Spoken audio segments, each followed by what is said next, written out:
તો જય ભુરખિયા દાદા, જય માતાજી। આપણે વાડી આવી ગયા છીએ આજે, અને વાડી આવ્યા છે આ મોટા ભાઈ આપણા જોવો। અને આજે આપણે છીંગવાયામાં જે દાંતા માર્યા હતા એમાં ચડાવવાના છે પાળા, કારણ કે એમાં આપણે વાવવાના છે ચણા। આ રીતના પાળા નાખવી છે, જોઈ લો તમે।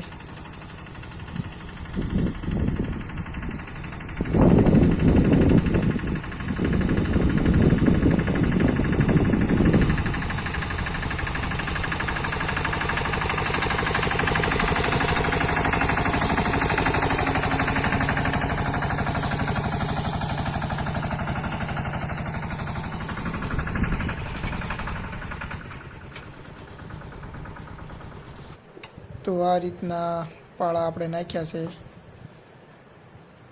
આમાં ચણાના 3 સાહ આપણે કરવાના છે।